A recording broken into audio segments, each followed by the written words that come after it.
అనవసరమైన వాగ్వివాదాలు, శత్రుత్వాలు, దాని కారణంగా పని మీద మనసు కేంద్రీకరించలేకపోవడము, చేసిన పనినే 10 సార్లు చేయాల్సి రావడము, దాని కారణంగా మానసికంగా కృంగిపోవడము మొదలైన వాటన్నింటికి దూరంగా ఉంటూ సాధ్యమైనంత వరకు మీకు అప్పజెప్పిన పనిని ప్రశాంతంగా, ప్రణాళికాబద్ధంగా చేసుకుంటూ పోతే మంచిది.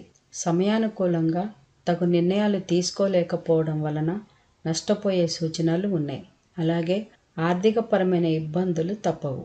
అలాగే మీకు ఏమాత్రమూ సంబంధం లేని పనికిరాని విషయాల జోలికి పోయి కష్టాలను, నష్టాలను తెచ్చుకునే సూచనలు ఉన్నాయి. విద్యార్థులకు మిశ్రమ ఫలితాలే ఉంటాయని చెప్పొచ్చు.